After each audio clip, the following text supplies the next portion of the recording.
Hey, thank you for joining me. I am Justin KH. I recently finished writing my memoir, Adopted for Sex: Surviving Complex Trauma, available on Amazon Kindle and paperback. I'll make sure to put it in the link.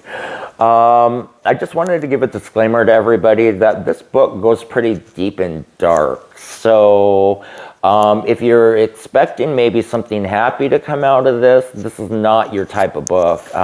This is giving you kind of the deep, dark what the experience was actually like growing up as an adult. From what had happened to me as a child. So going along those lines, I wanted to talk about today's video.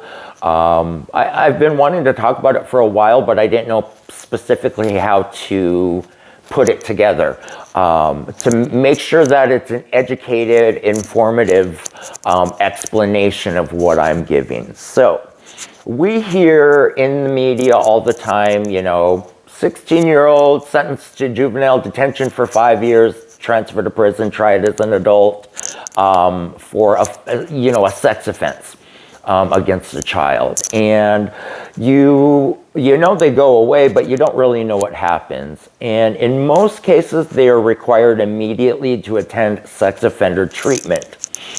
Now, one thing that you have to remember about pedophiles and predators are they have their own language. They speak their own language. They believe their own language. They can be a public figure. They can be a member of a church, a clergy, whatever. But aside from whatever they put on out in the open, they have this mask. And it's a very complicated language to undo. And so that's the hope, that you can get to somebody in time before they are just fluently speaking that language. So there's a lot of accountability factors when you go in. You are required to always tell about what your experience was, what your crime was. There's accountability factors that you journal. There are accountability factors, that you have to explain every sexual fantasy you had for the week, what age they were. It's a lot of getting out that language so they can, I think, really the point is so they can hear others and hear that language that's completely wrong. So the point is obviously to undo the language. How do you undo some language? You learn a new language. But there are always people that are not ready for change. They're so caught up in this language, it's almost like it's burned into their back or something.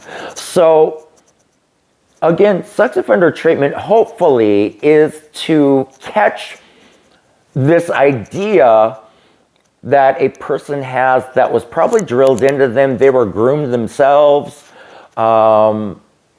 Undoing that language again is difficult, and that's why the rehabilitation rates are not very well.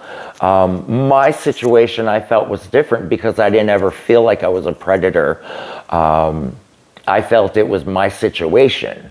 And so I'm going to wrap that up for today's video. I want to thank you for joining me, and I hope you guys have a great rest of your day.